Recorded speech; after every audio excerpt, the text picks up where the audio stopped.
আলহামদুলিল্লাহ ওয়াসসালাতু ওয়াসসালামু আলা রাসূলিল্লাহ ওয়া আলা আলিহি ওয়া সাহবিহি আজমাইন আম্মা বাদ। আলহামদুলিল্লাহ, আমরা রাসূল সাল্লাল্লাহু আলাইহি ওয়াসাল্লাম জীবন সম্পর্কে জানার জন্য আবার একত্রিত হতে পেরেছি। আল্লাহ সুবহানাহু ওয়া তাআলার শুকরিয়া, তিনি যেন আমাদের শিক্ষার মধ্যে বরকত দেন, আমাদের জানার মধ্যে বরকত দেন, আমিন। আমরা আজকে আলোচনা করব ইনশাআল্লাহ হুদাইবিয়ার উমরা সম্পর্কে। যদিও তখন ওই সফরে কোনো উমরা হয়নি, কিন্তু এটা অনেক বিখ্যাত ঘটনা সিরার মধ্যে। হুদাইবিয়া উমরা বা হুদাইবিয়ার সন্ধি যেটাকে আমরা বলি, বা অনেকে বলে বায়াতুর রিদওয়ান, এটা অনেক বিখ্যাত ঘটনা সিরা। ইনশাআল্লাহ আমরা এটা আলোচনা করব, আল্লাহ যেন আমাদের তৌফিক দেন। তো হুদাইবিয়ার উমরার কারণ কি? প্রথমে আরব উপদ্বীপের অবস্থা যখন বহুলাংশে মুসলমানদের অনুকূলে এসে গেল, তখন ইসলামী দাওয়াতের কার্যকারিতা এবং বৃহত্তম বিজয়ের বিভিন্ন নিদর্শন ধীরে ধীরে লাভ করতে থাকলো। মুশরিকগণ 6 বছর যাবৎ মসজিদুল হারামে মুসলমানদের প্রবেশ বন্ধ করে রেখেছিল। সেখানে মুসলিমদের ইবাদত বন্দেগীর ইতিবাচক দাবির প্রক্রিয়া শুরু হয়ে গেল। তো যখন আসলে আপনার শক্তি বাড়ে, তখন আপনার অনেক জিনিস চাহিদা বাড়ে, তো অটোমেটিক কিছু জিনিস আসলে করতে হয়। তো মুসলমানদের আসলে শক্তি বাড়ছে, মুসলমানদের সংখ্যা বাড়ছে, মুসলমানদের নাম ছড়িয়ে পড়ছে চারদিকে, আর মুসলমানদের দাবিও আসলে উত্থিত হয়েছে না আমাদের তো উমরা করা দরকার, ওরা আমাদের উমরা করতে দিচ্ছে না, কিন্তু আমাদের তো উমরা করা দরকার। তো শক্তি হয়েছে, এখন আসলে সবার চাহিদাও বাড়ছে।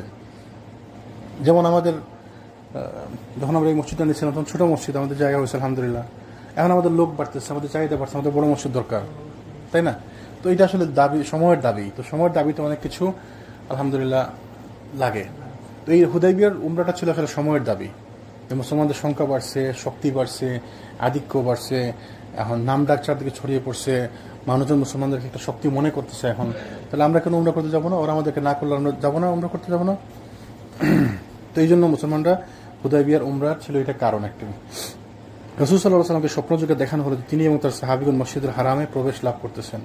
রাসূল সাল্লাল্লাহু আলাইহি ওয়াসাল্লাম স্বপ্ন দেখলেন যে মসজিদুল হারামে তিনি ঢুকতেছেন। তিনি কাবা গৃহের চাবি গ্রহণ করে সাহাবীগণ সহ আল্লাহর ঘর তাওয়াফ এবং উমরা পালন করতেছেন। অতঃপর কিছু সংখ্যক লোক মস্তক মুন্ডন করেছেন এবং কিছু সংখ্যক লোক চুল কর্তন করাকেই যথেষ্ট মনে করেছেন। রাসূল সাল্লাল্লাহু আলাইহি ওয়াসাল্লাম স্বপ্ন দেখলেন যে তিনি মসজিদুল হারামে ঢুকতেছেন, সাহাবীদেরকে সাথে নিয়ে কাবা ঘরের চাবি তার কাছে দেয়া হলো। তারপর তিনি দেখলেন যে কিছু সাহাবী মাথা মুন্ডন করছেন, কিছু সাহাবী মাথা চুল কর্তন করছেন।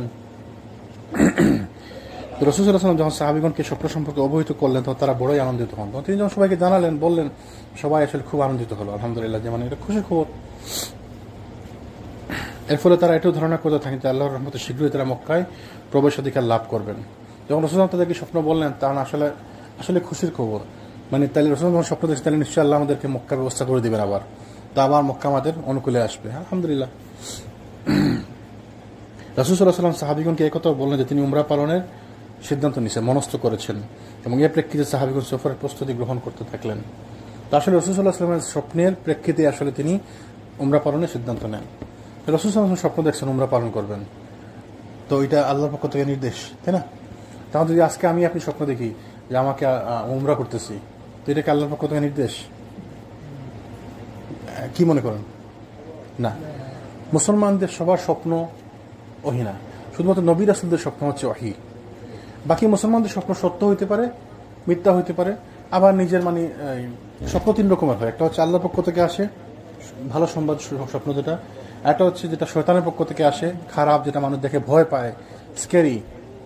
আর আরেকটা হচ্ছে মানুষ যে সারাদিন যে কাজটা করে ওইটাই সে রাতের মধ্যে, যেমন দেখবেন ছোট ছোট বাচ্চারা দেখবেন রাতে স্বপ্নের মধ্যে ওই গেমের কথাবার্তা বলতে থাকে, কার্টুনের কথা বলতে থাকে স্বপ্নের মধ্যে, কারণ সে সারাদিনটা দেখতেছে, তার মাথায় ওইটা আছে, সে ওইটা আলোচনা করতেছে, ওইটাই বলতেছে স্বপ্নের মধ্যে। তো মুসলমানদের সবার স্বপ্ন, আবার স্বপ্নের ব্যাপারে কিছু আছে, কিছু স্বপ্নকে ওহী ধরা হয়। যেমন হাদিস মধ্যে আছে কিয়ামতের আগে মুসলমানরা সত্য স্বপ্ন দেখবেন, মুসলমানদের সত্য স্বপ্ন হবে, এটা কিয়ামতের একটি আলামত। ছোট আলামত সময়ের মধ্যে একটি আলামত হচ্ছে মুসলমানদের স্বপ্ন সত্য হবে কিয়ামতের আগে। তো ওইটা শেষের দিকে, হয়তো আল্লাহু আলম, এখন কি না আরো পরে আল্লাহু আলম, মুসলমানদের সত্য স্বপ্ন হবে, মানে স্বপ্ন সত্য হবে। আবার আরেক বর্ণনায় আছে যে স্বপ্ন হচ্ছে নবুয়তের 46 ভাগের 1 ভাগ, নবুয়তের 46 ভাগের 1 ভাগ। এটা আবার কি জিনিস? এটা আলোচনা করছি না আমরা, মনে আছে কারো? ওই যে রাসূল সাল্লাল্লাহু আলাইহি ওয়াসাল্লাম নবুয়ত পাওয়ার আগে আল্লাহ সুবহানাহু ওয়া তাআলা তাকে 6 মাস স্বপ্ন দেখাইছেন। তো তিনি যা স্বপ্ন দেখতেন তার স্বপ্ন হয়ে যেত, সত্য হয়ে যেত। তো তিনি 6 বছর স্বপ্ন দেখছেন, মানে 6 মাস স্বপ্ন দেখছেন নবুয়তের আগে। তো তার নবুয়ত জীবন হচ্ছে 23 বছর, তাই না? তো 23কে 2 ভাগ করলে কত হয়? মানে 6 মাস করে ভাগ করলে কত হয়? 46। তার মানে ওই যে 6 মাস স্বপ্ন দেখছেন, যেটা নবুয়তের আলামত ছিল, তিনি যে নবী হবেন, ওই 46 ভাগের 1 ভাগ হচ্ছে স্বপ্ন। এই জন্য বলা নবুয়তের 46 ভাগের 1 ভাগ হচ্ছে স্বপ্ন, নবুয়তের ক্ষেত্রে রসুল সাল্লামের জন্য। আবার কিয়ামতের আগে মানে ভালো সত্য সৎ সালেহ লোক যারা, তাদের স্বপ্ন সত্যি হবে কিয়ামতের আগে। তো ওই স্বপ্ন মুসলমানদের স্বপ্ন সহি দিনদার লোক যদি হয়, তার স্বপ্ন সত্য হইতে পারে, আল্লাহু আলাম। কিন্তু তাই বলে যারা বলে যে স্বপ্নের মাধ্যমে এটা দেখছি, এইটাই দিন, এইটাই ধর্ম, এটা আল্লাহ আমাকে নির্দেশ দিচ্ছেন, সেটা ভুল, এটা ঠিক না, এটা করা যাবে না। ওই যে মানে স্বপ্নে তো মানুষ অনেক ভালো জিনিস দেখে, খারাপও জিনিস দেখে। তো সবাই যদি বলে যে আমার স্বপ্ন হচ্ছে ওহি আর আল্লাহর পক্ষ থেকে নির্দেশ, তাহলে আপনি যদি স্বপ্নে যখন খারাপ জিনিস দেখেন, তাহলে এটা ঠিক না। সবার স্বপ্ন স্বপ্নই, শুধু রসুলদের স্বপ্ন হচ্ছে ওয়াহি। যেমন ইব্রাহিম আলাইহিস সালাম তার ছেলেকে জবাই করার পারমিশন, ওই যে স্যাক্রিফাইস করার পারমিশন কীভাবে পাইছিলেন? স্বপ্নের মাধ্যমে। তিনি তার ছেলেকে বলেন যে আমি স্বপ্ন দেখছি, আল্লাহ আমাকে স্বপ্ন দেখাইছেন যে আমি তোমাকে স্যাক্রিফাইস করতেছি। তিনি বলেন যে আলহামদুলিল্লাহ, করেন। তাহলে নবীদের স্বপ্ন হচ্ছে ওয়াহি, আবার সবার স্বপ্ন ওয়াহি না। তো রসুল স্বপ্ন দেখলেন যে তিনি উমরা পালন করতেছেন, কাবা করে যাচ্ছেন, সাহাবিগণ তার সাথে আছেন, কেউ চুল মুন্ডন করছেন, কেউ চুল কর্তন করছেন। তো তিনি যখন সাহাবিদের এই কথাটা বললেন, তখন তার সবাই খুশি হলেন। তখন রসুল সিদ্ধান্ত নিলেন যে আমরা উমরা করব। তারা প্রস্তুতি গ্রহণ করতে থাকলেন। তো মুসলমানদের মক্কা গমনের ঘোষণা দেওয়া হলো। রসুল সাল্লাল্লাহু আলাইহি ওয়াসাল্লাম তার সঙ্গে মক্কা গমনের জন্য মদিনা এবং পার্শ্ববর্তী জনবহুল বিভিন্ন অঞ্চলে ঘোষণা দিলেন। তো ঘোষণা হয়ে গেল যে রসুল সাল্লাল্লাহু উমরা করতে যাবেন, হুদায়বিয়ার উমরা। কিন্তু অধিকাংশ আরবিগণ যাত্রা শুরু করার ব্যাপারে কিছুটা বিলম্ব করে ফেললেন। এদিকে রাসূল সাল্লাল্লাহু আলাইহি ওয়াসাল্লাম স্বীয় পোশাক পরিষ্কার করে নিলেন। অতঃপর মদিনায় ইবনে উম্মে মাখতুম কিংবা নুমাইলাহ লাইসিকে শিরস্থলাভিষিক্ত নিযুক্ত করলেন এবং কাসওয়া নামক নিজ উটের উপর আরোহণ করে 6ষ্ঠ হিজরির প্রথম জুলকাদা মক্কা অভিমুখে রওনা হলেন। এই সালটা আসলে সবসময় সাল বলে আসতেছি না, তো সবগুলো সাল তো মনে রাখা সম্ভব না, কখন কোন হিজরিতে কি হয়েছে। এই সালটা গুরুত্বপূর্ণ। হুদাইবিয়া হচ্ছে 6ষ্ঠ হিজরিতে, মনে রাখবেন যে রাসূল সাল্লাল্লাহু মদিনায় গেলেন। তো 6 বছর পরে 6 নম্বর বছরে হুদাইবিয়া সফর করলেন। হুদাইবিয়া উমরা করার সিদ্ধান্ত নিয়েছিলেন। এটা গুরুত্বপূর্ণ কেন? কারণ এটা হচ্ছে একটি মাইলস্টোন, মাইল ফলক। এইটার কারণে মক্কা বিজয়টা ত্বরান্বিত হয়েছিল, মক্কা বিজয়ের পটভূমি তৈরি হয়েছিল। তো হুদাইবিয়া ছিল 6ষ্ঠ হিজরিতে। হুদাইবিয়ার পরে আসলে মুসলমানদের অনেক কিছু চেঞ্জ হয়ে গেছে। হুদাইবিয়ার আগে ছিল যুদ্ধ বিগ্রহ চলতো আর কুরাইশদের সাথে। হুদাইবিয়ার পরে যুদ্ধ বিগ্রহ বন্ধ ছিল, কারণ চুক্তি ছিল তোমাদের সাথে আমাদের যুদ্ধ বন্ধ। তো যখনই তারা চুক্তি ভঙ্গ করলো, তখনই যে মক্কা বিজয়ের ওই সূত্রপাত হলো। এই জন্য হুদাইবিয়া হচ্ছে ইম্পর্টেন্ট ইসলামের জন্য। রাসূল সাল্লাল্লাহু মদিনা থেকে সফরের জন্য প্রস্তুতি নিলেন।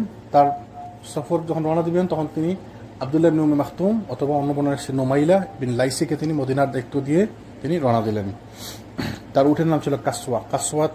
তার উঠে নিয়ে তিনি রওনা করেন। প্রথম জুলকাদা দিনে মক্কা অভিমুখে রওনা হলেন। তার সঙ্গে ছিলেন উম্মুল মুমিনিন উম্মু সালামা রাদিয়াল্লাহু আনহা। তো উম্মু সালামা ছিলেন এই সফরে। আবার এক এক সফরে এক এক ওয়াইফ ছিলেন। রাসূল সাল্লাল্লাহু যখনই কোনো সফরে যেতেন, তিনি ওই কাইন্ড অফ লোটারি করতেন, তাদের মধ্যে কে সঙ্গে যাবেন। এক এক সফরে এক এক পত্নীকে সাথে নিতেন। তো এই সফরে তার সাথে ছিলেন উম্মু সালামা রাদিয়াল্লাহু আনহা। আমরা যখন সামনে যাবো আমরা দেখবো যে রাসূল সাল্লাল্লাহু আলাইহি ওয়াসাল্লাম যে পত্নীকে সাথে নিতেন, তার পত্নীরা হচ্ছে আমাদের উম্মাহাতুল মুমিনিন, আমাদের যে মা। আল্লাহ সুবহানাহু ওয়া তাআলা তাদেরকে হিকমত দিয়েছিলেন। তারাও অনেক মানে গুরুত্বপূর্ণ ভূমিকা রাখছেন ইসলামে। দেখবেন যে আমরা ইনশাআল্লাহ আলোচনা করবো যে উম্মে সালামাও গুরুত্বপূর্ণ ভূমিকা রাখছেন হুদাইবিয়ার সময়। তিনি রাসূল সাল্লাল্লাহু সিদ্ধান্ত নিতে পারছিলেন না কি করবেন, তখন তিনি সাহায্য করছেন। এইটাই হওয়া উচিত। হাজব্যান্ডকে জি হাদি জবাই করার সময় তিনি বললেন যে আপনি নিজে মাথা শেভ করেন, ওই তখন আপনার দেখা দেখি সবাই করবে। আসলে সাহাবীরা সবাই কিংকর্তব্য মানে কি করবো, এটা আমরা উমরা করবো না, আমরা এখানে মাথা শেভ করবো, তো রাসূল নিজে করলেন, সবাই যাই আস্তে আস্তে করা শুরু করলেন। তো এই যে বুদ্ধিটা আসছে উম্মে সালামা রাদিয়াল্লাহু আনহার কাছ থেকে। তো তার সঙ্গে ছিলেন 1400, মতান্তরে 1500 সাহাবী। সফররত অবস্থায় অস্ত্র গ্রহণের নিয়মে কুশবদ্ধ তলোয়ার ছাড়া পৃথক কোনো খোলা অস্ত্রশস্ত্র তিনি সঙ্গে নেননি। অস্ত্র নিয়েছিলেন শুধু রাস্তাঘাটে শিকারের জন্য, প্রয়োজনের জন্য। কিন্তু যেহেতু উমরা সফরে যাচ্ছেন, মানে হজ উমরায় গেলে মানুষ অস্ত্র নিয়ে যায় না, যুদ্ধের উদ্দেশ্যে অস্ত্র নিয়ে যায় না। তো তারা অস্ত্র যেগুলো সাথে নিয়েছেন সেগুলো হচ্ছে সফরের প্রয়োজনীয় দরকারের জন্য। সাথে ছিলেন 1400 সাহাবী, মতান্তরে 1500 সাহাবী। এই নাম্বারটা ইম্পর্টেন্ট। কেন এই নাম্বার, এই সংখ্যাটাও ইম্পর্টেন্ট, 1400 বা 1500। কেন ইম্পর্টেন্ট? কারণ রাসূল সাল্লাল্লাহু আলাইহি ওয়াসাল্লাম এক বর্ণনায় আসছে, যত লোক রাসূল সাল্লাল্লাহু আলাইহি ওয়াসাল্লামের সাথে ছিল হুদাইবিয়ার সময়, যারা তার হাতে বায়াত করছে, আল্লাহ সুবহানাহু ওয়া তাআলা সবাইকে মাফ করে দিয়েছেন। তাই সবাই জান্নাতি। এই যে বিশাল মর্যাদা এদের। ইসলামের মর্যাদাবান সাহাবী কারা? প্রথমত হচ্ছে যারা আশারে মুবাশশারা 10 জন জান্নাতি সংবাদপ্রাপ্ত। তারপরে কারা?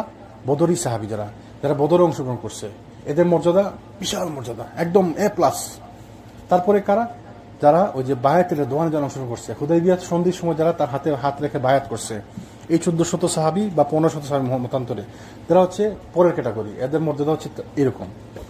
তারপরে ক্যাটাগরি হচ্ছে যারা মুহাজির, যারা হিজরত করে আসছে। তারপর হচ্ছে আনসাররা। তারপর হচ্ছে আউয়ালুন ওয়া আখিরুন, যারা আগে আসছে তারা, তাদের মর্যাদা বেশি, যারা পরে আসছে তাদের মর্যাদা একটু কম, এরকম। তো এই জন্য বলো যে নাম্বারটা ইম্পর্টেন্ট কেন? কারণ এদের মর্যাদা ইসলাম অনেক বেশি। একজন সাহাবী ছিলেন ওই যে যিনি মক্কা বিজয়ের সংবাদ দিয়ে দেন, কুরাইশদের কাছে চিঠি পাঠিয়ে লিখে দেন যে মুহাম্মদ সাল্লাল্লাহু আলাইহি ওয়াসাল্লাম প্রস্তুতি নিচ্ছেন মক্কা অভিযানের জন্য। জি, তো ওই সাহাবীর নাম ছিল, কে বলতে পারেন? হাতিম ইবনে আবি বালতা। হাতিম ইবনে আবি বালতা। তো ওই সাহাবী যখন তিনি যে কাজ করলেন, রাসূল সাল্লাল্লাহু বলছেন যে কাউকে কিছু বলবো না, কাউকে জানাচ্ছেন না, তো ওই সাহাবীর গোপনে চিঠি লিখে কুরাইশদেরকে জানিয়ে দেন। তো কাজ তো কিন্তু খারাপ, অনেক বড় মানে গুনাহের কাজ করছে, ট্রিজন। ইসলামী এটা রাসূল সাল্লাল্লাহু বিরুদ্ধে করা, স্পাইং করা, এটা কিন্তু বিশাল বড় অপরাধ, এটা হত্যাযোগ্য অপরাধ। তখন সাহাবীরা সবাই বলেন যে ইয়া রাসূলুল্লাহ, আপনি পারমিশন দেন, ওকে আমরা শেষ করে দিই। তো অনেক সাহাবী বলেন যে তোমরা কি বলো, সে তো বদরি সাহাবী এবং সে আমাদের সাথে বায়াতের দোয়ানে ছিল। তো তাকে আল্লাহ সুবহানাহু ওয়া তাআলা তো বলছেন যে যারা বদর অংশগ্রহণ করছে, যারা বায়াতের দোয়ানে ছিল, তাদেরকে আমি মাফ করে দিলাম। বদর যারা অংশগ্রহণ করছে, আজকের পর থেকে তাদের আর কোনো দোষ নাই, কোনো অপরাধ নাই, তাকে আমরা কেমনে হত্যা করবো? পরে সে বলছে, ইয়া রাসূলুল্লাহ, আমি আসলে এইভাবে চিন্তা করিনি যে অসুবিধা কি হবে। আমি মনে করছি যে আমার তো ওইখানে আত্মীয় স্বজন আছে, ফ্যামিলির লোক আছে, তা আমি যদি তাদেরকে আগে থেকে জানিয়ে দিই, তারা আমার ফ্যামিলির সাথে ভালো ব্যবহার করবে, বাস ওই জন্য। কিন্তু আমি তো জানি আল্লাহ আপনাকে সাহায্য করবেন, আপনি তো বিজয়ী হবেন, এটা আমরা জানি। তো ওই জন্য তিনি সেভাবে চিন্তা করেন যে ইসলাম বিরোধী কাজ করতেছেন, তিনি মনে করেন যে আমার ফ্যামিলি একটু হেল্প হবে, ওরা আমার ফ্যামিলিকে একটু টেক কেয়ার করবে। যদি এটা ভুল, এটা একদম 100% এটা ভুল। তো কেন বললাম যে যেহেতু তিনি বদরি সাহাবী ছিলেন, যেহেতু তিনি বায়াতুল রিদওয়ানে অংশগ্রহণ করছেন, তো তার দেখেন হত্যাযোগ্য অপরাধ, কিন্তু তাকে হত্যা করা হয়নি, তাকে মাফ করে দেওয়া হলো। কেন? কারণ আল্লাহ তাকে আগে মাফ করে দিয়েছেন। এই জন্য ওদের মর্যাদা দেখেন, কত বড় মর্যাদা এদের। এই জন্য বললাম সংখ্যাটা ইম্পর্টেন্ট। বদরের কতজন সাহাবী ছিল? 313 জন বা 17 জন। আর এই হুদাইবিয়াতে ছিল 1400 সাহাবী অথবা 1500 সাহাবী। 1400 হচ্ছে বেশি, মানে বেশিরভাগ রিওয়ায়াতে 1400। রাসূল সাল্লাল্লাহু আলাইহি ওয়াসাল্লাম সাহাবী ও মক্কা অভিমুখে ছিলেন অগ্রসরমান। যখন তারা যুলহুলাইফায় গিয়ে পৌঁছলেন, তখন কুরবানির পশুকে হার পরিয়ে দিলেন। যুলহুলাইফা যখন পৌঁছলেন, তখন কুরবানির পশু যেগুলো সাথে নিয়েছিলেন, ওগুলোকে তারা হার পরিয়ে দিলেন। হার পরালেন কেন? কারণ এটা হচ্ছে সুন্নত। যে কোরবানির যেগুলো হাদি, যেগুলো যে ওদিন বলছিলাম যে হাদি আর উদহিয়ার মধ্যে পার্থক্য আছে। হাদি কি? যেগুলো হজ উমরার জন্য যেগুলো নিয়ে যায়, হজের উদ্দেশ্যে যেগুলো নিয়ে যাওয়া, ওগুলো হচ্ছে হাদি, ওগুলোকে বলা হাদি, যদিও জিনিস সেম। হ্যাঁ, সাজানো যাবে, এইটারও দলিল আছে, এটাও সাজানো যাবে। কিন্তু হাদি যেগুলো হজের উদ্দেশ্যে, মানে সময় মক্কাতে যেগুলো হজ উমরার সময় যেগুলো করা হয়, উৎসর্গ করা হয়, ওগুলোকে বলা হয় হাদি। আর যেগুলো বাড়িতে আমরা কোরবানি করি, ওটাকে কি বলা হয়? উদহিয়া বা কোরবানি যেগুলো। তো তারা যখন যুলহুলাইফা গিয়ে পৌঁছলেন, তখন পশুকে মালা পরিয়ে দিলেন, পশুকে হার পরিয়ে দিলেন। উটের পিঠের উঁচু জায়গা কেটে চিহ্নিত করলেন। উটের কুজের উপরে কিছু অংশ জায়গা কেটে দিলেন। এইটা কখনো শুনছেন? হার পরানো তো আমরা শুনছি। উটের যখন উটের কুচ থাকে না উঁচা, উপরে একটু জায়গা চিরে দেন আর কি, উঠাতে রক্ত পড়তে থাকে, হালকা একটু রক্ত পড়ে। জি, যে ওইটা ছিল আগের তখনকার নর্ম, সবাই যেন বুঝতে পারে এটা হচ্ছে হাদির পশু। তো যখন এরকম কোনো পশু কারো কোনো দলের সাথে থাকে, তো দলকে কেউ আটকায় না, ওই দলকে সবাই সম্মান করে। ধরেন একটা আগে তো ছিল মরুভূমির মধ্যে দিয়ে যাইতো, লুটতরাজ হইতো, ডাকাতি হইতো, মানুষজন আটকাইতো, বিভিন্ন গোত্র আটকাই দিত। কিন্তু যাদের সাথে হাদির পশু থাকতো, মানে তারা বুঝতো যে মক্কামুখে যাইতেছে, পবিত্র সফর যাইতেছে, পিলগ্রিমেজ হাজি হজে যাইতেছে, তো ওই দলকে কেউ আটকাইতো না, সবাই ওদেরকে ছেড়ে দিত। তো ওই জন্য উটের ওই যে পিঠের উপরে একটু চেরা থাকতো আর কি, কাটা থাকতো, রক্ত পড়তেছে বা রক্ত পড়ছে, দাগ আছে এরকম।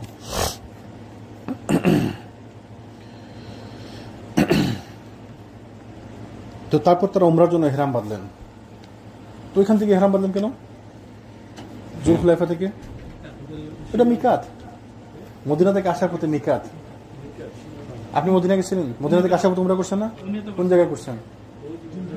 ওই যে জুল হুলাইফা, ওইটাকে আরেক নাম বলে, আরেকটা নাম আসলে, যদিও নামটা ওটা আসলে সহি না, অনেকে বলে যে আবিয়ারে আলী, আবিয়ারে আলী।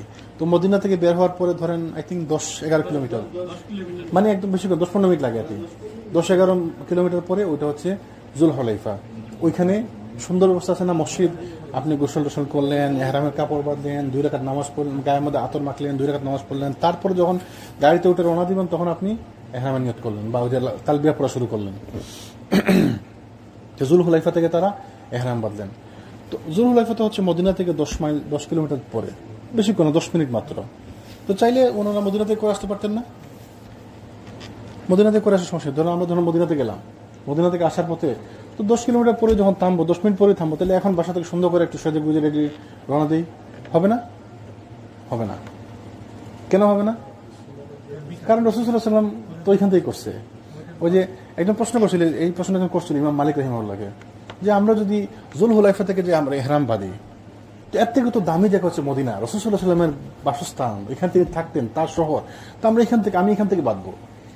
তিনি বলছেন যে না, রাসূল সাল্লাল্লাহু আলাইহি ওয়াসাল্লাম যার কথা তুমি বলতেছো তিনি তো ওইখান থেকে বাঁধছেন, তো এইখান থেকে বাঁধা যাবে না। আপনি মদিনা থেকে এহরাম কাপড় পরতে পারেন, কাপড় পরে নিতে পারেন, কিন্তু নিয়ত করতে হবে জুল হুলাইফাতে যায়। তো এই জন্য ওয়ালাইকুম আসসালাম, জুল হুলাইফাতে মিকাত যখন অতিক্রম করবেন তখন আপনি নিয়ত করবেন। তাহলে এটা হচ্ছে মদিনা থেকে আসার পথে মিকাত।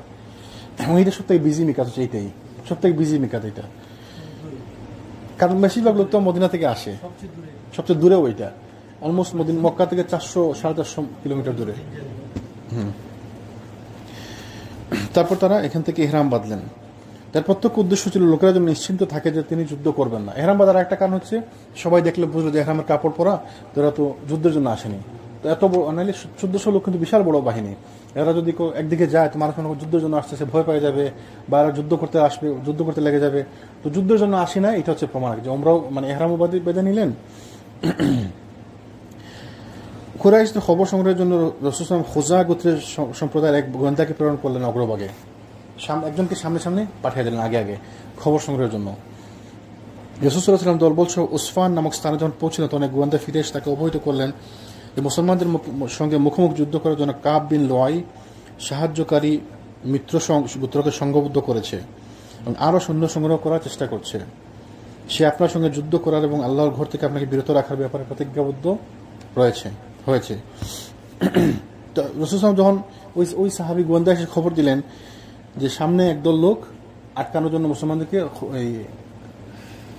এর নাম কি ছিল, কাব বিন লুআই, ও তার গোত্রকে সংঘবদ্ধ করছে মুসলমানদের সঙ্গে যুদ্ধ করার জন্য। কুরাইশ ছিল না, কুরাইশদের মিত্র একটা গোত্র কি, তো সে মুসলমানদেরকে ওমরা করতে যেতে দিবে না। রাসূল সাল্লাল্লাহু আলাইহি ওয়াসাল্লাম যখন একটা খবর পেলেন তিনি সাহাবীদের সঙ্গে পরামর্শ বৈঠকে মিলিত হলেন এবং তিনি তাদেরকে বললেন যে আপনাদের অভিমত কি এটা যে সকল লোক আমাদের বিরুদ্ধে কুরাইশদের সাহায্য করার প্রস্তুতি নিচ্ছে আমরা তাদের পরিবারবর্গের উপর আক্রমণ চালিয়ে সেসব দখল করে নেই, এরপর যদি তারা চুপচাপ বসে পড়ে তাহলে সেটা হবে মঙ্গলজনক। এতে আমরা ধারণা করবো যে যুদ্ধের ক্ষয়ক্ষতি, চিন্তা ভাবনা এবং দুঃখ কষ্ট ভোগ করেই তারা বসে পড়েছে। আর যদি তারা পলায়ন করে তাতেও তাদের এমন এক অবস্থার মধ্যে দেখবো যে আল্লাহ তাদের গর্দান কেটে দিয়েছেন, অথবা আপনারা এই অভিমত পোষণ করছেন যে আমরা কাবা অভিমুখে অগ্রসর হতে থাকি, আমাদের যাত্রাপথে কি প্রতিবন্ধকতা সৃষ্টি করলাম তার সঙ্গে যুদ্ধে লিপ্ত হবো। তো সবার সাথে বসলেন, বসে পরামর্শ চাইলেন আমরা কি করতে পারি, আমরা কি এদের সাথে যুদ্ধ করব, যুদ্ধ করে এদেরকে শেষ করে তারপর আমরা আগাবো, নাকি আমরা আগাতে থাকবো ওমরার উদ্দেশ্যে, যদি কেউ আটকায় তখন আমরা দেখবো কি করা যায়। তো তিনি পরামর্শ চাইলেন রাসূল সাল্লাল্লাহু আলাইহি ওয়াসাল্লাম সবার কাছে। রাসূল সাল্লাল্লাহু আলাইহি ওয়াসাল্লামের কথার প্রেক্ষিতে আবু বকর সিদ্দিক রাদিয়াল্লাহু আনহু বলেন যে কি করতে হবে তা আল্লাহ এবং রাসূল ভালো জানেন। দেখেন আদব কি সুন্দর, রাসূল পরামর্শ চাইলেন, তিনি কি বললেন যে আল্লাহ এবং রাসূল ভালো জানেন। তো এটা তো ঠিক, রাসূল সাল্লাল্লাহু আলাইহি ওয়াসাল্লাম যা করবেন সেটা আল্লাহর পক্ষ থেকে পারমিশন আসবে এবং এইটাই হবে। তো সবাই মিলে যাই বলুক, রাসূল তো ওইটাই করবেন যেটা আল্লাহর পক্ষ থেকে ওহী আসবে, তাই না? তো রাসূল নিজেও তো জানতেন, তারপর সবার কাছে পরামর্শ চাইলেন। এটা হচ্ছে নিয়ম, এটা সুন্নাহ, এইটাই নিয়ম যে আপনি যখন কোনো কাজ করবেন সবার পরামর্শ নিয়ে করবেন। আলহামদুলিল্লাহ আমরা এটা চেষ্টা করি। যখন আমরা ওই দিন বসছিলাম, আমরা তো সবাই জানি আমরা কি করবো, তাই না? আমাদের সবার মনের মধ্যে একটা জানা আছে আমরা কি করবো। তারপর সবার সাথে বসা, এটা হচ্ছে বরকত হয় এটাতে, এটা রাসূল সাল্লাল্লাহু আলাইহি ওয়াসাল্লামের সুন্নাত, এটাতে বরকত হয়, আল্লাহ সুবহানাহু ওয়া তাআলা বরকত দেন এটাতে। জি, পরামর্শ করা, মাশওয়ারা করা সবার সাথে মিলে। অনেক সময় আছে আপনি একটা জিনিস চিন্তাই করতেছেন, একজন লোক হঠাৎ করে সেটা বললো আপনাকে, ও মা তাই ঠিকই তো, এটা আসলে ভালো, আলহামদুলিল্লাহ। তো আবু বকর রাদিয়াল্লাহু কি বললেন, তো কি করতে হবে তা আল্লাহ রাসূল সাল্লাল্লাহু আলাইহি ওয়াসাল্লামই ভালো জানেন, তবে আমরা এসেছি উমরা পালন করতে, যুদ্ধ করতে নয়। দেখ কি সুন্দর কথা, আদব। প্রথমে বলেন যে আল্লাহ রাসূল ভালো জানেন, কিন্তু তিনি পরামর্শ দিলেন, সাথে পরামর্শ দিলেন কি আমরা তো আসছি উমরা করতে, আমরা তো যুদ্ধের জন্য আসেনি ইয়া রাসূলুল্লাহ, কিন্তু আবার আগে বলে দিলেন যে আল্লাহ রাসূল ভালো জানেন। কিন্তু ওই যে মনে আছে বদরের সময় সাহাবী বলছিলেন যে ইয়া রাসূলুল্লাহ, আপনি যে সিদ্ধান্ত নিলেন যে আমরা এখানে বসবো, এটা কি আল্লাহর পক্ষ থেকে নির্দেশ নাকি আপনি মনে করছেন এটা এখানে বসবো আমরা? তিনি বলেন যে না না না, এটা আল্লাহর পক্ষ থেকে ওহী আসেন, এটা আমি মনে করছি। তখন তিনি বলেন যে ইয়া রাসূলুল্লাহ, আমি মনে করি তাইলে আমি যদি আল্লাহর পক্ষ থেকে নির্দেশ না, তাহলে আমার একটি পরামর্শ আছে, আমরা একটু সামনে আগে যাই, আগে যে পানির উৎস যেটা আছে ওইটাকে আমরা আমাদের পিছনে রাখি। দেখেন কত সুন্দর বুদ্ধি, মানে আদব। হ্যাঁ, আর যদি আল্লাহর পক্ষ থেকে পারমিশন এসে থাকে তাহলে কি হলো যে আমি মনে করতেছি ওইটা ভালো, কিন্তু এটাই ভালো, তাহলে আমি আর কোনো কথা বলতাম না, তাই না? আর যদি আল্লাহর পক্ষ থেকে নির্দেশ না আসে, আপনি যদি মনে করেন যে এটা একটা ট্যাকটিক্স, তাহলে আমার কাছে আরো সুন্দর একটা ট্যাকটিক্স আছে, কৌশল আছে। সাহাবীরা কিরকম আদব, এবং সাহাবীরা যে রাসূল সাল্লাল্লাহু আলাইহি ওয়াসাল্লামকে কিরকম ভালোবাসতেন, কিরকম ভালোবাসা ছিল, কিরকম আদব কায়দা, কিরকম যে সম্মান করতেন, আমরা ইনশাআল্লাহ এই হুদাইবিয়া সফরে আমরা দেখবো, ইনশাআল্লাহ আলোচনা করবো ইনশাআল্লাহ। তারপর তিনি কি বলেন, অবশ্য কেউ যদি আমাদের এবং আল্লাহর ঘরের মধ্যে প্রতিবন্ধকতা সৃষ্টি করে, তাহলে আমরা তাদের সঙ্গে যুদ্ধ লিপ্ত হতে বাধ্য হব। তিনি বলেন যে আমরা তো উমরা করতে আসছি, যুদ্ধ করতে আসিনি, কিন্তু কেউ যদি আমাদেরকে বাধা দেয় আল্লাহর ঘরে যাওয়ার পথে, তাহলে আমরা যুদ্ধ করব। তখন এহরাম অবস্থায় তো যুদ্ধ করা নিষেধ, তাই না? এহরাম অবস্থায় রক্ত প্রবাহ করা নিষেধ, মারামারি নিষেধ, কিন্তু যদি প্রয়োজন পড়ে তাহলে যুদ্ধ করা যায়। যেমন শিকার নিষেধ, আপনাদের এহরাম বাঁধবেন, আপনাদের শিকার করা নিষেধ, আপনি শিকার করতে পারবেন না। কিন্তু যদি ধরেন আপনাকে একটি সাপ বা কিছু কামড়াইতে আসছে, অলমোস্ট কামড়াবে, তখন কি করবেন? আপনি মারবেন, সেটা তো আপনি এহরাম ভঙ্গ হবে না। নামাজরত অবস্থায় আপনি কোনো পশু পাখি হত্যা করতে পারবেন, কিন্তু সাপ বিচ্ছুকে হত্যা করা যায়। কারণ যদি আপনি দেখেন যে সে আপনাকে মারতে উদ্যত হয়েছে, তাহলে নামাজরত অবস্থায় সাপ বিচ্ছুকে হত্যা করা যায়। তাহলে বুঝে গেল প্রয়োজন, তাই না? তখন প্রয়োজন লাগলে আপনি ওই যে বললাম না, হ্যাঁ ধরেন আমার ওই যে হাতের নখ কাটা নিষেধ, তাই না? তখন আমার হাতের কোনো একটা পাথরে চাপা পড়ে আমার হাতের নখ একদম ঝুলে পড়ে আসে, তাহলে আমি কাটবো না, এটা কেটে দিতে হবে, এটা কাটার মধ্যেই করলাম। তাহলে বুঝতে হবে প্রয়োজন ভেদে অনেক কিছু করা যায়। তো আবু বকর রাদিয়াল্লাহু আনহু বললেন আমরা তো আসছি উমরার উদ্দেশ্যে, কিন্তু যদি কি আমাদেরকে আল্লাহর ঘরে যেতে বাধা দেয়, তাহলে আমরা কি করবো? আমরা যুদ্ধ করতে বাধ্য হবো। তখন রাসূলুল্লাহ বললেন যে ঠিক আছে, ভালো কথা, চলো তোমরা সামনের দিকে অগ্রসর হতে থাকো। তাহলে পরামর্শ হয়ে গেল, সব মতামত পেয়ে গেলেন, তাহলে আমরা সামনের দিকে অগ্রসর হই। এখন এদিকে যখন কুরাইশ মুসলমানদের আগমন সম্পর্কে অবহিত, তখন তারা একটি পরামর্শ বৈঠকে মিলিত সিদ্ধান্ত গ্রহণ করে যে কোনো প্রকারেই হোক আল্লাহর ঘর থেকে মুসলিমদেরকে নিবৃত্ত করতেই হবে। তো ওদের আসলে ব্যাপারটা হচ্ছে, কাবা ঘরে যদি ঢুকতে দেয় তাহলে তারা আমাদের আর কিছু থাকলো না, তো কাবা ঘরে যে করে তাদেরকে আটকাইতে হবে। তাহলে আমরা যদি এখানে কাবা ঘরে যদি তারা ইচ্ছা মতো আসে আর যায়, তাহলে আর আমাদের সাথে যুদ্ধ করে আর কি লাভ, আর তো এমনি ফ্রি হয়ে গেল, তাই না? এমনই এক অবস্থার প্রেক্ষাপটে রাসূল সাল্লাল্লাহু আলাইহি ওয়াসাল্লাম কুরাইশগণের সাহায্যকারী লোকজন অধ্যুষিত জনপদের পার্শ্ববর্তী দিয়ে অগ্রযাত্রা অব্যাহত রাখলেন। ওই কুরাইশদের যারা মিত্র ছিল এদের এলাকার পাশ দিয়ে তিনি যাচ্ছিলেন। সে সময় বনু কাব গোত্রের এক লোক রাসূল সাল্লাল্লাহু আলাইহি ওয়াসাল্লামকে অবহিত করল যে কুরাইশগণ জিতা নামক স্থানে শিবির স্থাপন করছে, মানে কুরাইশরা সৈন্য পাঠাইছে, তারা এখানে শিবির স্থাপন করছে। খালিদ বিন ওয়ালিদ 200 ঘোড়সওয়ার সৈন্য নিয়ে কোরাউল গামিমে প্রস্তুত রয়েছে। খালিদ বিন ওয়ালিদ তখন মুসলমান হননি, 200 সৈন্য নিয়ে মুসলমানদের জন্য এখানে অপেক্ষা করতেছে।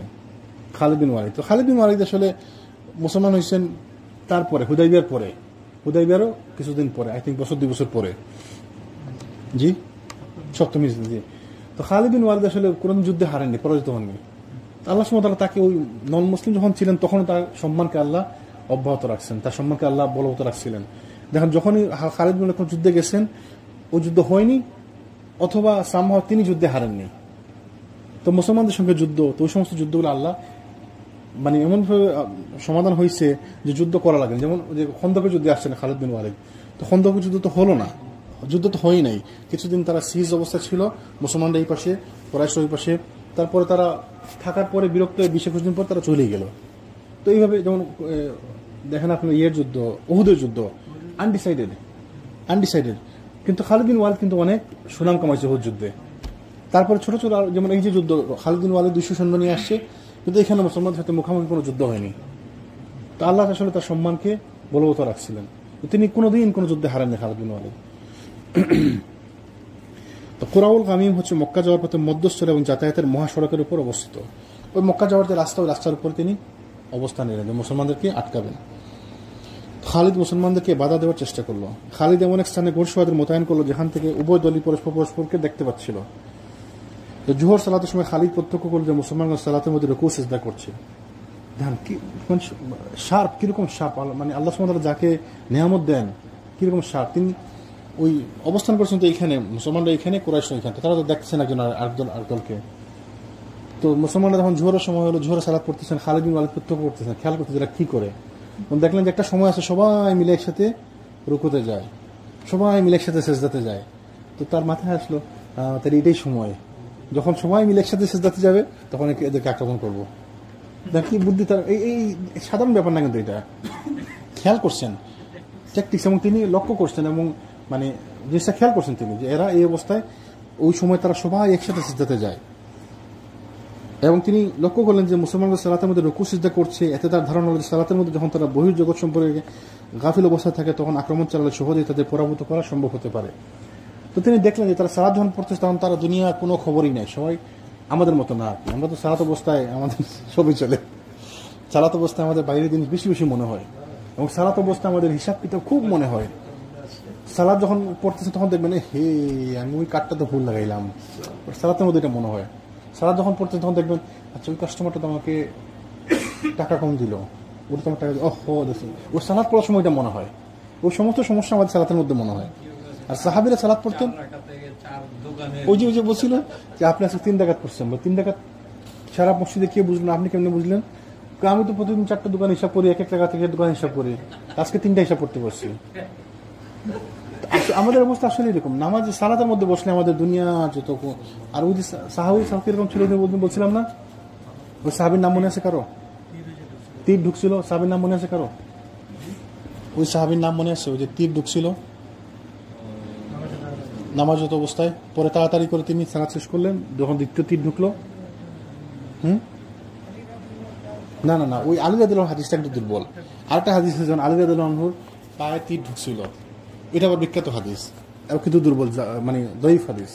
তার পায়ের মধ্যে তীর ঢুকছিল, তখন তীর বাইর করতে পারছে না, কি করবো, তখন তারা বলে যে আলীকে বলে তুমি এক কাছে, তারা মানে ব্যাপারটা যে আলী যখন নামাজ পড়তেন, আলী দুনিয়া দিন সব ভুলে যেতেন, তখন তারা আলীকে বলে তুমি নামাজে লেগে যাও। তখন আলী নামাজ পড়তে লেগে গেলেন, তো নামাজ পড়তে লাগলেন, তো আলী তো আর দিন দুনিয়ার খবর নাই, তখন তারা টান দিয়ে তীর বের করে ফেললেন, তা আলী বুঝেনি নেই। তো এইটা দুর্বল হাদিস, এইটা আমরা বর্ণনা করবো না, দঈফ। জি, কিন্তু ওই হাদিসটা সহিহ, যেটা ওই যে সাহাবীর নামটা মাথায় আসছে, ওই দিন বলছিলাম আরে ওই যে, জি হ্যাঁ পাহাড়ত অবস্থা ছিল, দুজন, একজন ঘুমায় গেছিল। জি জি ইনশাল্লাহ মনে হইলে বলবো। জি, তো ওই মুসলমান ওইভাবে সালাদ পড়ে, তো সালাদ যখন পড়ে তারা দুনিয়া সম্পর্কে একদম গাফেল থাকে। তো গাফেল থাকাও কিন্তু এটা গুণ। আমি যদি আপনাকে বলি গাফেল আপনি, তাহলে সেটাও একটা গুণ। কিন্তু কেমনে গুণ? যেমন আপনি বললাম গাফেল মানে দুনিয়া সম্পর্কে একদম অজ্ঞ, তো এটা একটা তো গুণ না আসলে। আমি ধরুন আপনি কিছু জানেন, আপনি একদম অজ্ঞ, আপনি কোনো খবরই নেই আপনার, কিন্তু আসলে আল্লাহ সুবহানাহু ওয়া তাআলা জানেন কোরআনে গাফেল বলতে কিন্তু গুণ হিসেবে বলছে। যেমন আয়েশা রাদিয়াল্লাহু আনহার ব্যাপারে যখন বলছিল, ওই যে গতদিন বলছিলাম যে ইফকের ঘটনা, স্ল্যান্ডারিং আয়েশা রাদিয়াল্লাহু আনহা সম্পর্কে ইয়ে করছে, তো তিনিই করছিলেন কি, যখন তিনি হার খুঁজে পাইছেন, হার খুঁজে যখন পেলেন, আসার পরে দেখলেন যে সবাই তো চলে গেছে, তখন তিনি করলেন কি, তিনি ঘুমাই গেলেন ওই জায়গায়। তখন দেখেন এটা কোনো, এই যে আল্লাহ সুবহানাহু ওয়া তাআলা কোরআনে কি বলছে, সে হচ্ছে মুমিনা, সে হচ্ছে মুহসিনা, সে হচ্ছে গাফেল। এখানে গাফেল আল্লাহ সুবহানাহু ওয়া তাআলা তার প্রশংসা করতে বসছে, মানে দুনিয়া সম্পর্কে গাফেল, যে এই মহিলা কেমনে খারাপ কাজ করতে পারে, কিন্তু দুনিয়া সম্পর্কে কোনো খবরই নাই। দুনিয়া সম্পর্কে যদি খবর থাকতো তাহলে এই সিচুয়েশনে কেউ ঘুমাইতে পারে? তো তিনি ঘুমাই গেছেন, তিনি ওই যে দেখছেন ওরা তো চলে গেছে, আচ্ছা তাহলে আমাকে যখন পাবে না তখন ফিরে আসবে, তিনি নিশ্চিন্ত মনে ঘুমাই গেছেন। এই অবস্থায় কেউ নিশ্চিন্ত থাকতে পারে? হ্যাঁ, কিন্তু এরকম নিশ্চিন্ত থাকা যায়? আল্লাহ পছন্দ সে ছিল গাফেল, মানে ওই খবরই নাই।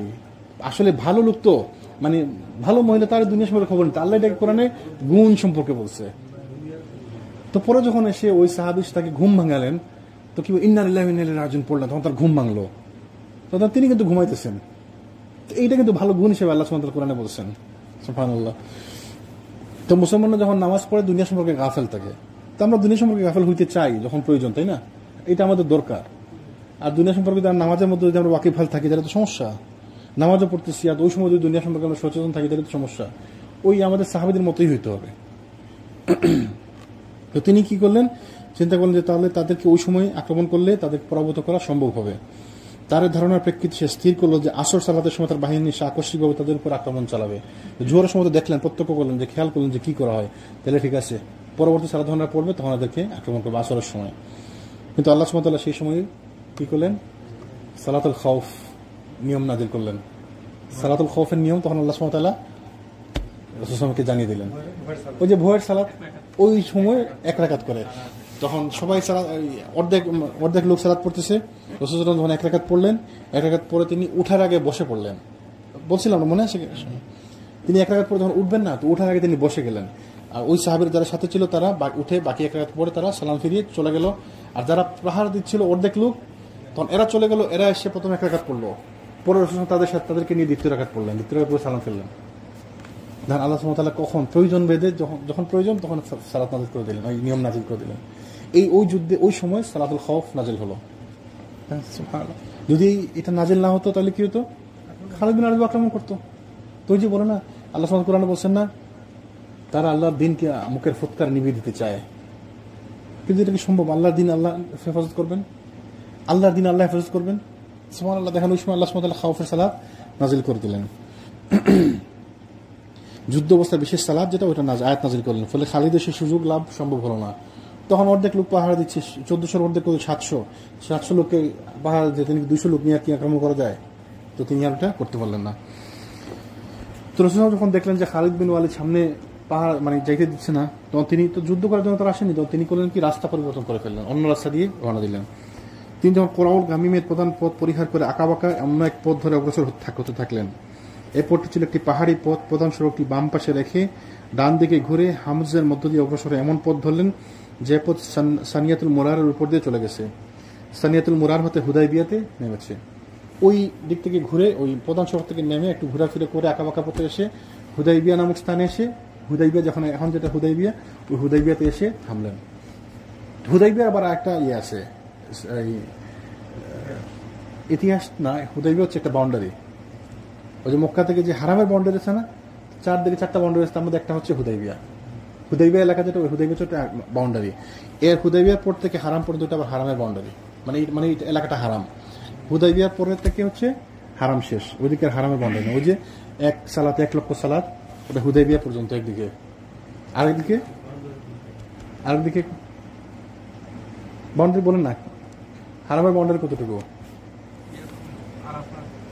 একদিকে তো তানঈম আয়েশা মসজিদ, কারণ ওইখানে গিয়ে তো মানুষ আমরা করে আসে না, ওই যে এহরাম বেঁধে আসে, তার মানে ওইটা হচ্ছে একটা বাউন্ডারি।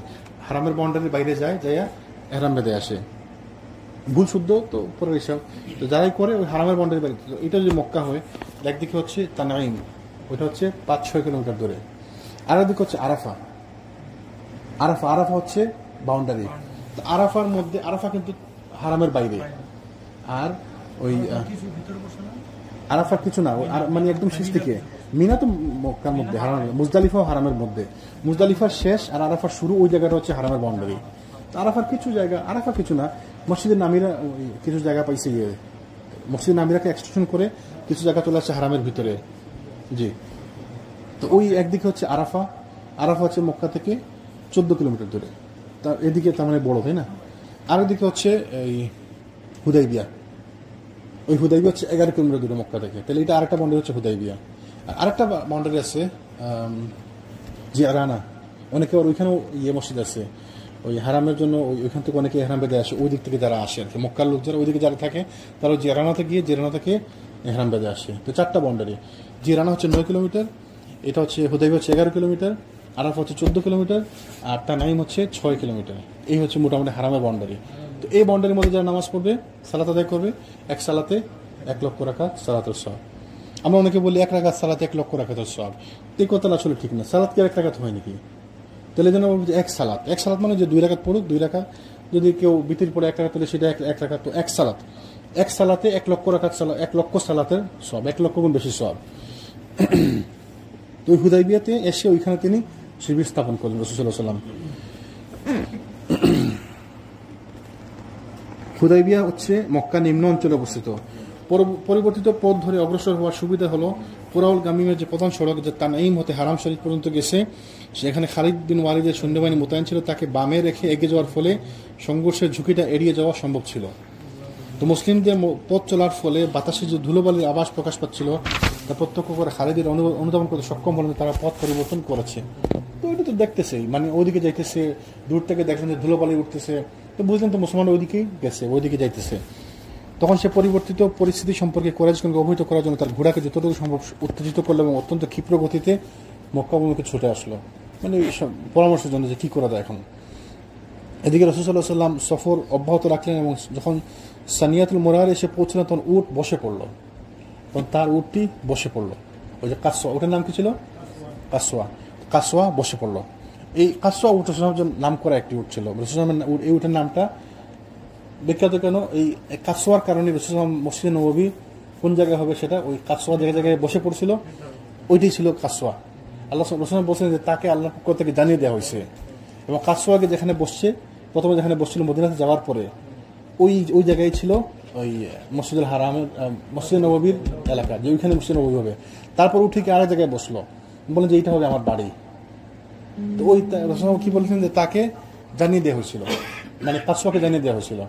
আবার বদর যুদ্ধের পরে যখন মুসলমানরা বিজয়ী হলো, তো সংবাদ পাঠালেন যে মুসলমানরা বিজয়ী হয়েছে বদর যুদ্ধে। এটা তো সম্ভবই না, মানে বিশাল একটা ব্যাপার। প্রথম যুদ্ধ, মাত্র 313 জন, তাও যান না যুদ্ধের জন্য, গেছে না একটা রেড দেওয়ার জন্য, মানে মানুষকে ওই কিছু ক্যারাভানকে আটকানোর জন্য। যুদ্ধের জন্য যান নাই, অস্ত্রশস্ত্র নিয়ে যান নাই, প্রস্তুতি নিয়ে যান নাই। হঠাৎ করে এখানে যাই 1000 লোকের বিরুদ্ধে যুদ্ধ হলো, জিতে আবার বিজয়ী হয়ে গেলেন। তো খবর পাঠালেন, তো খবর পাঠানোর সময় রাসূল কাসওয়াকে সাথে দিয়ে পাঠাইছিলেন। খবর কাকে দিয়ে পাঠাইছিলেন? এক সাহাবিকে দিয়েছিলেন। আই থিঙ্ক সাহাবি কোন এক কৃতদাস সাহাবি ছিলেন আর কি, যিনি মুক্ত করা কৃতদাস। তো তাকে দিয়ে খবর পাঠাইছিলেন। তো তখন তিনি যখন মক্কা এসে বললেন যে বিজয়ী হয়েছে, সংবাদ দিলেন, প্রথমে মানুষ বিশ্বাসই করলো না, কি বলে মুসলমানরা কেন বিজয়ী হলো এই সংখ্যক লোক নিয়ে। যখন কাসওয়াকে দেখলেন তখন বুঝলেন যে না, তাহলে তো রাসূল পাঠাইছে তাকে, তার মানে ঘটনা সত্য। এইভাবে এই জন্য রাসূল এই উটের নামটাও গুরুত্বপূর্ণ। সূরা নাস না, ওইটা তো সূরা নসর তো অনেক পূর্ণ ছিল। মক্কা রাসূল মৃত্যুর কয়েকদিন পরে, মানে ওই যে কয়েকদিন পূর্বে বলছে এইটা হচ্ছে সর্বশেষ নাজিলকৃত পূর্ণাঙ্গ সূরা সর্বশেষ নাজিলকৃত সূরা নাসর। একদম আরাফার ময়দানের বক্তব্যের পরে যখন রাসূল ফেরত গেলেন মদিনা, তখন দেখলেন যে সব জায়গায় ইসলাম তো সব দিকে বিজয়ী, তখন সব দিক থেকে লোক আসতেছে, ইসলাম গ্রহণ করতেছে, সবাই মানে নিজে থেকে ঈর্ষা। তখন আল্লাহ সুবহানাহু ওয়া তাআলা আয়াত নাযিল করলেন যে সবাই যখন আপনি যখন দেখবেন সবাই দলে দলে ইসলামে আসতেছে, তখন আপনি আল্লাহর মানে আল্লাহর হামদ, আল্লাহর প্রশংসা করেন। তারপরে আপনি কি রাব্বিকা ওয়াস্তাগফির এবং ইস্তিগফার করেন, আল্লাহর পক্ষ থেকে বেশি বেশি ইস্তিগফার করেন। তো আমাদের জন্য এখানে শিক্ষা আছে, যখন আপনি বিজয়ী হবেন, যখন আপনার অনেক ইনকাম হবে, অনেক পয়সা আসবে, আপনার অনেক সব দিক থেকে আপনি নিয়ামতের পর নিয়ামত পাইছেন, আমরা কী করবো তখন? দিন ইসলাম ভুলে গিয়ে আমরা যা ইচ্ছা তাই করবো না, আল্লাহ শুকরিয়া আদায় করবেন, আল্লাহ প্রশংসা করবেন এবং ইস্তেগফার করতে হবে বেশি বেশি। তার মানে এটাই সুন্নাত, এই শিখলাম আমরা। যখন আপনার অনেক বেশি নিয়ামত আসবে, নিয়ামতের পর নিয়ামত, আপনার ছেলে ভালো রেজাল্ট করতেছে, আপনার ভালো চাকরি হয়েছে, আপনার ওই ব্যবসাতে লাভ হইতেছে, খালি একটা সময় থাকে না যে সব সময় সব দিকে খালি ভালো সংবাদ, এরকম যখন হবে তখন আপনি আল্লাহ শুকরিয়া আদায় করবেন। শুকরিয়া 2 রাকাত সালাত পড়তে পারেন। যে সালাত তো যে কোনো সময়, যে কোনো ভালো সম্পদে আপনি সেজদা দিতে পারেন, সালাত পড়তে পারেন। তো তিনি রাসূল ওই কাসওয়া বসে গেল, ওর যেটা সেটা বসে গেল। তখন লোকজনরা বললো বসলে কেন, চলো। তখন কিন্তু সে বসেই রইল। তো রাসূল লোকেরা বলা বলি করতে, কাসওয়া বেঁকে বসেছে, রাসূল উট বেঁকে বসেছে। রাসূল তখন বললেন যে কাসওয়া থামেনি, এটা তার স্বভাব কিংবা অভ্যাস নয়, এবং একে সেই সত্তায় বিরত রেখেছেন যে সত্তা হাতিকে বাধা দিয়ে রেখেছিলেন। তার মানে তাকে আল্লাহ আটকাইছেন, আল্লাহ তাকে বসাই দিয়েছেন, এবং যে ওই সত্তায় তাকে বসাইছেন যে সত্তা হাতিকে বসাই দিয়েছিলেন। হাতিকে, কোন হাতি? সুরাফিল, ওই যে আবাবিল না, ওই আব্রাহার যে হাতি আসার পর ওইখানে বসে গেল। ওই জায়গায় না, ওইটা ছিল অন্য জায়গায়, ওটা ছিল ওই মিনা মুজদালিফার মাঝখানের জায়গা আছে, ওই জায়গার একটা নাম আছে, ওই জায়গার নামটা হচ্ছে ওই, হ্যাঁ একটু দ্রুত হাঁটতেন, কারণ ওই জায়গায় আল্লাহর গজব ওদের গজব পড়ছিল। ওই জায়গাটার নাম আছে, ওই যে কি বলে, দেখাইছিল কি জানি একটা নাম আছে জায়গাটার, আহারে মনে আসতেছে না। তো ওই ওই জায়গাতে হাতি বসে গেছিল, তো সামনের দিকে যায় না, হারামের দিকে যায় না, কিন্তু আবার ঘুরে দিলে, মুখ ঘুরে দিলে পিছন দিকে আবার যায়, উঠে দাঁড়ায়, যাওয়ার জন্য রেডি হয়, কিন্তু যখন আপনি ঘুরে দিবেন তখন বসে যায়, আর লড়েই না, আর গেলই না, ওই সামনে আর গেলই না, ওই যে যতটুকু বাউন্ডারি আছে ওইখানে বসে গেল, আর গেলই না। তো রসুল বলছেন যে এই সেই সত্তা তাকে বিরত রেখেছেন যে সত্তা হাতিকে বাধা দিয়ে রেখেছিলেন। অথবা রসুল সাহেব বললেন যে ওই সত্তার কসম যার হাতে রয়েছে আমার আত্মা, এরা এমন কোনো বিষয়ের দাবি করলে যার মধ্যে আল্লাহ নিষিদ্ধ বস্তু সম্মান প্রদর্শিত হয়নি তা অবশ্যই আমি স্বীকার করে নেব। তো রসুল কি বললেন, তারা যদি এমন কিছু দাবি করে যেটা হারাম না, তাহলে আমি তাদের দাবি মেনে নিব। মানে বুঝতে পারছেন যে তারা এখন তো লোক পাবে, এবং ওইটাই হয়েছে পরবর্তীতে। এরপর নবী সাল্লাল্লাহু আলাইহি ওয়াসাল্লাম উটকে ধমক দিলেন, তখন সে লাফ দিয়ে উঠে দাঁড়ালো। রাসূল সাল্লাল্লাহু আলাইহি ওয়াসাল্লাম পথে সামান্য পরিবর্তন করে অগ্রসর হলেন, হুদায়বিয়ার শেষ প্রান্ত থেকে ঝর্ণার নিকট অবতরণ করলেন। তো রাসূল তাকে ডাক দিলেন, উঠতে বললেন, তারপর বললেন যে সে তো আল্লাহর নির্দেশে বসছে, তারপর তিনি তাকে উঠালেন কেন? কারণ রাসূল তো মনস্থির করছেন তিনি, তাকে যখন থামানো হয়েছে তাহলে তিনি এখানেই থামবেন, অসুবিধা নেই, থামবো আমি, কিন্তু আমি এখানে থামতে চাই না, একটু সামনে গিয়ে মানে একটু ছায়ার মধ্যে, একটু ঝর্ণার পাশে, পানির পাশে একটু বসি, এই জন্য উঠছে। তাহলে আল্লাহ যদি তাকে আটকাই দেন, রাসূল কথা সে উঠতো না। ঠিক আছে, বুঝা গেছে না? তো রাসূল যেমন সে এখানে আটকাইছে, তাকে রাসূল ধমক দিয়েছে, উঠো, সে উঠছে। ওঠার পরে তিনি সিদ্ধান্ত নিয়েছেন তিনি থামবেন, এই জন্য উঠছে।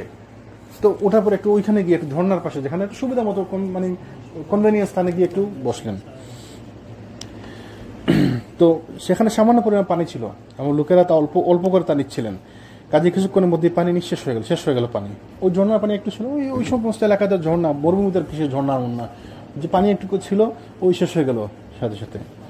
পিপাসিত লোকজন রাসূলুল্লাহ সাল্লাল্লাহু আলাইহি ওয়াসাল্লামের খেদমতে পানির জন্য আরজ করলেন, তখন তিনি তার তীর সরাদার থেকে একটি তীর নিলেন এবং তীর বের করে তা তাদের হাতে দিলেন এবং সেটিকে ঝর্ণায় নিক্ষেপ করার পরামর্শ দান করলেন। ঝর্ণার তীর নিক্ষেপ করার সঙ্গে সঙ্গে ঝর্ণায় এত পরিমাণ পানি প্রবাহিত হলো, সকলেই পূর্ণ পরিস্থিতির সঙ্গে পানি পান করে প্রত্যাবর্তন করলেন। এটা মুজিজা রাসূলুল্লাহ সাল্লাল্লাহু আলাইহি ওয়াসাল্লামের। তিনি ওই যে তার তীর থেকে বললেন যে ওইটাকে নিয়ে তোমরা পানির মধ্যে ফেলে দাও, তখন পানির মধ্যে ফেলে দিলাম, তখন ওইখান থেকে পানি আসতেই থাকলো। রাসূলুল্লাহ মুজিজা এটা। তো নবী রাসূলদের তো মুজিজা আছে, তাই না? নবী রাসূলদের হচ্ছে মুজিজা। তো এই মুজিজা কি ভালো মানুষ অলিদের জন্য হইতে পারে? কারামত অলিদের জন্য যেটি হচ্ছে সেটাকে বলে কারামত। আর নবী রাসূলদের যেটা সেটা হচ্ছে মুজিজা, সেটা বলে মুজিজা, আল্লাহর পক্ষ থেকে আসে খাস।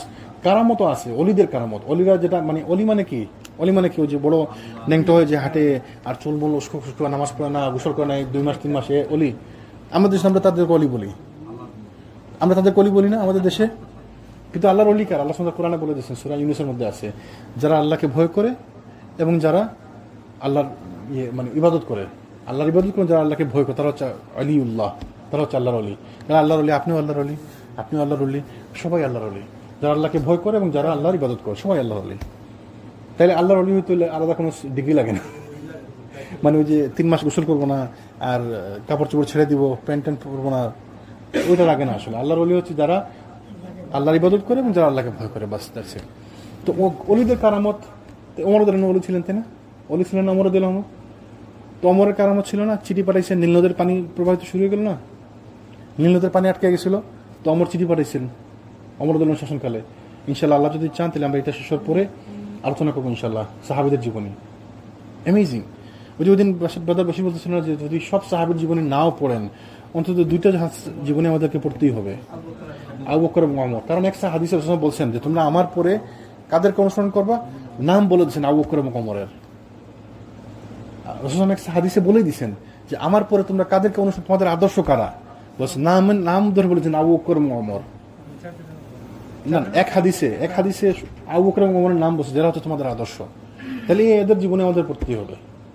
আর ওইটা ছিল ইসলামের স্বর্ণকাল, স্বর্ণযুগ। রাসূল সাল্লাল্লাহু আলাইহি ওয়াসাল্লাম তো ভিন্ন হিসাব।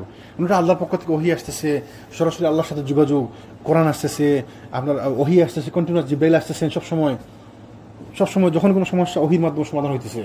তো ওই হিসাব তো আলাদা। রাসূল সাল্লাল্লাহু মারা যাওয়ার পর না ওহী বন্ধ হয়ে গেল। জি, রাসূল সাল্লাল্লাহু মারা যাওয়ার পরে না ওহী বন্ধ হয়ে গেল।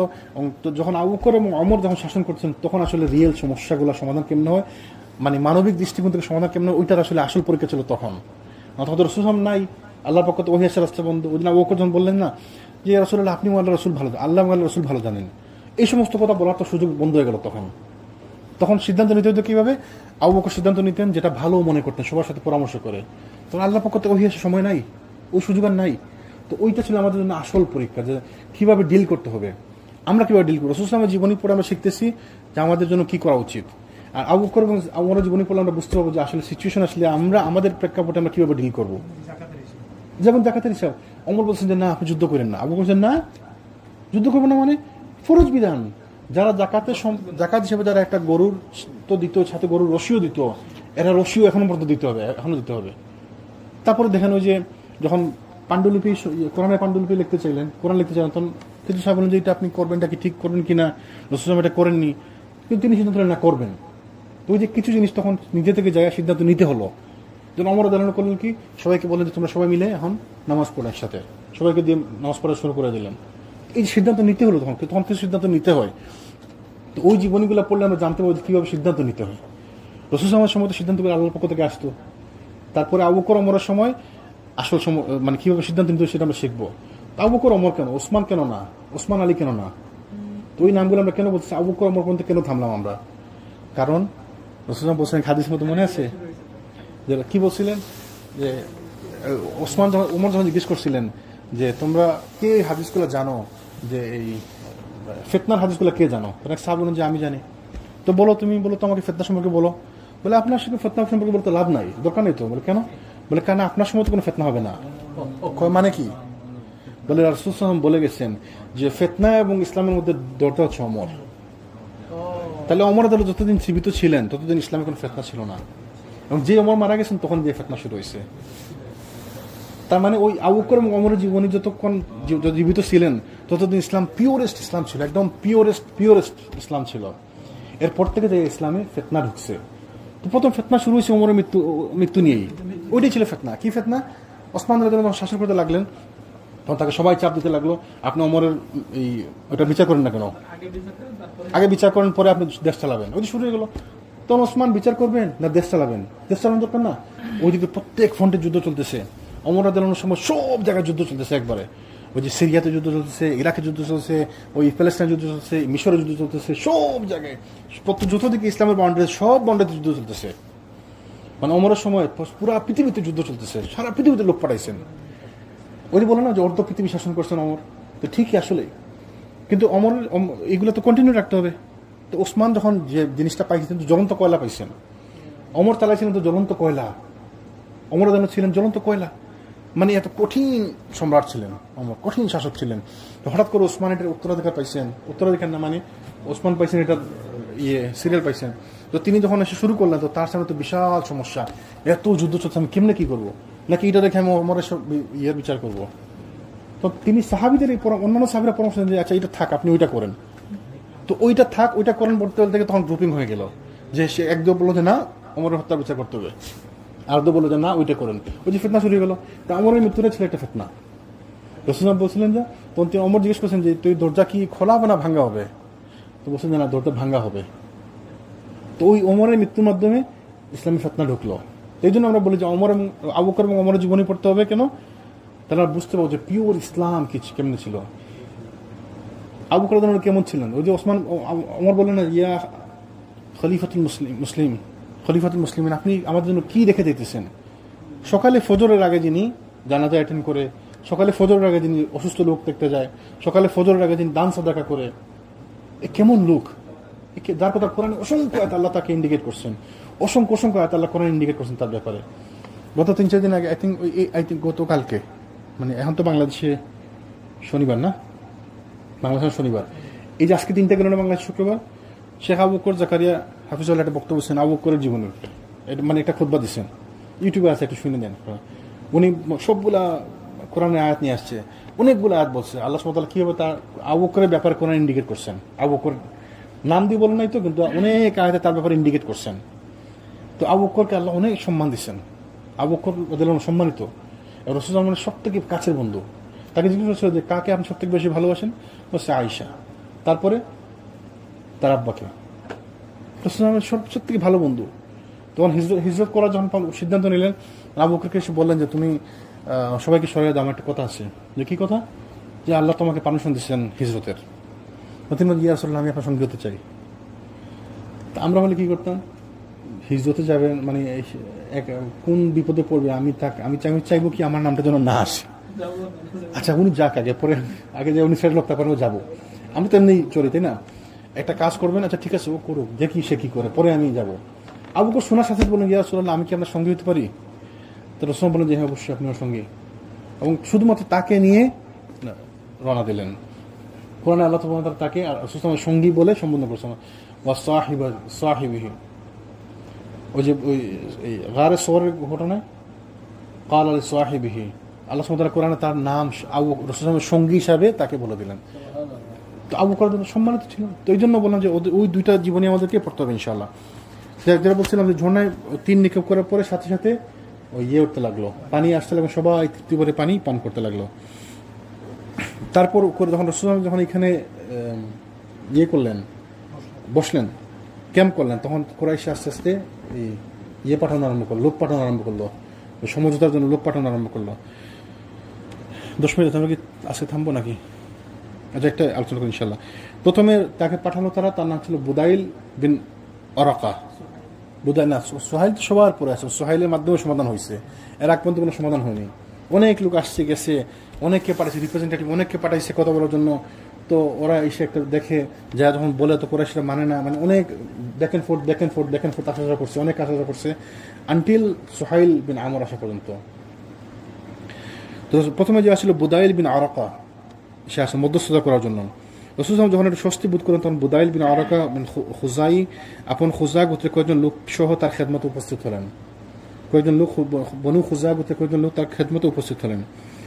তোহামার অধিবাসীগণের মধ্যে এই গোত্রই ছিল রাসূল সাল্লাল্লাহু আলাইহি ওয়াসাল্লামের মঙ্গলকামী। তো তারা ছিল একটু মুসলমানদের প্রতি একটু নরম। তো বুদাইল বলল যে আমি কাব বিন লুয়াইকে দেখে আসছি যে সে হুদাইবিয়ার পর্যাপ্ত পানির আশ্রয়ের উপর শিবির স্থাপন করেছে। তো সে ওই যে কাব বিন লুয়াই যুদ্ধ করতে চাইছিল, মুসলমানদের আটকে দিতে চাইছিল, সে যেখানে পর্যাপ্ত পানি ব্যবস্থা আছে ওইখানে সে শিবির স্থাপন করছে, মুসলমানরা যেন পানি না পায়। তাদের সঙ্গে শিশু এবং মহিলাগণ রয়েছে, আপনার সঙ্গে যুদ্ধ করা এবং আল্লাহর ঘর থেকে আপনাদেরকে নিবৃত্ত রাখার ব্যাপারে তারা বদ্ধপরিকর, সে সংবাদ দিল। তো রাসূল বললেন, কারোর সঙ্গে যুদ্ধ করার উদ্দেশ্যে আমরা এখানে আগমন করিনি। অতীতের যুদ্ধসমূহ কুরাইশগণকে সম্পূর্ণরূপে পর্যদস্ত এবং তছনছ করে দিয়েছে। আমরা তো যুদ্ধ করার জন্য তো আমরা আসিনি, আর যুদ্ধ যদি করতেই হয় তো কুরাইশরা তো আগের যুদ্ধ করে তারা একদম শেষই হয়ে গেছে, তারা তো তছনছ হয়েছে, কখনো তো কোনো যুদ্ধ তারা জিততে পারেনি। তো যুদ্ধ তো তাদের জন্য আসলে লাভজনক না, এতে তাদের ক্ষতিও হয়েছে অসামান্য। যদি তারা চায় তাহলে আমি তাদের জন্য একটি সময় নির্ধারণ করবো যে সময় তারা আমার এবং আমার বিপক্ষীয় লোকজনের পর থেকে সরে দাঁড়াবে, এতে বড় আকারে ক্ষয়ক্ষতি এড়ানো সম্ভব হবে। অন্যথা যদি তারা যুদ্ধ চায় তাহলে তাদের অদ্যুত্বজনিত কৃতকার্যের শাস্তি অবশ্যই ভোগ করতে হবে। তিনি বলেন যে যুদ্ধ করে তারা তখন লাভ হয়নি, তারা যুদ্ধে সবসময় পর্যস্ত হয়েছে। তো তারা যদি সরে যায়, একটা সময় দেখে আমাকে যে তারা যদি সরে যাক তাহলে ভালো, তাদের জন্য ভালো। আর যদি তারা চায় যে যুদ্ধ করবে তারা তো করুক, আমার অসুবিধা নেই। আর যুদ্ধ যদি তাদের একমাত্র কাম্য হয়ে থাকে তো সেই সত্তার কসম যার হাতে আমার জীবন, আমি আল্লাহর দিনের ব্যাপারে ওই সময় তাদের সঙ্গে ওই সম্পর্কে যুদ্ধ করে যাবো যতক্ষণ আমার শরীরে আত্মা থাকে, কিংবা যতক্ষণ আল্লাহ তাআলা স্বীয় দিনের ব্যাপারে একটি চূড়ান্ত ফয়সালা করে না দেন। মানে তাকে জানিয়ে দিলেন, ওই কথা বলতে আসলে তাকে জানিয়ে দিলেন যে যুদ্ধ আমরা করতে আসিনি। যুদ্ধ করতে গিয়ে তো তাদের কোনো লাভ হয়নি, তাদের সবসময় যুদ্ধে পরাজিত হয়েছে, যুদ্ধ করতে করতে তারা তো একদম শেষই হয়ে গেল। তা আমি তাদেরকে বলবো যে তারা যেন একটা সময় দিয়ে আমাদের তার সরে যাক, তা আমরা যে আমাদের কাজ শেষ করে আসি। আর যদি তারা যুদ্ধ করতে তো যুদ্ধ করতো রাজি আমি ততক্ষণ পর্যন্ত যুদ্ধ করবো যতক্ষণ আমার দেহে প্রাণ আছে, আল্লাহর কসম। অথবা ততক্ষণ পর্যন্ত যুদ্ধ করবো যতক্ষণ পর্যন্ত আল্লাহ সুবহানাহু ওয়া তাআলা কোনো সমাধান দেন। তো বুদাইল বলে যে আপনি যা বললেন আমি তো কুরাইশ জীবনকে অবহিত করবো, আমি তাদেরকে জানিয়ে দেবো। তো তিনি তো আসছেন মধ্যস্থতা করার জন্য, মধ্যস্থতাকারী, তিনি খবর নিলেন, বক্তব্য শুনলেন, তিনি বলেন যে ঠিক আছে আমি যাই তাদেরকে বলে দিব। অতঃপর সে কুরাইশগণের নিকট গিয়ে বলে যে আমি মদিনার ওই নবী সাহেবের সঙ্গে সাক্ষাৎ করে এসেছি এবং আমি তার নিকটে একটি কথা শুনেছি, যদি তোমরা চাও তাহলে আমি তোমাদের নিকট উপস্থাপন করবো। আমি যা শুনেছি তোমাদেরকে বলবো যে তোমরা চাও। এই কথার প্রেক্ষিতে নির্বুধ এবং স্বল্প বুদ্ধি সম্পন্ন লোকেরা বলল, আমাদের এমন কোনো প্রয়োজন নেই যে তুমি কোনো কথা আমাদের নিকট বর্ণনা করো।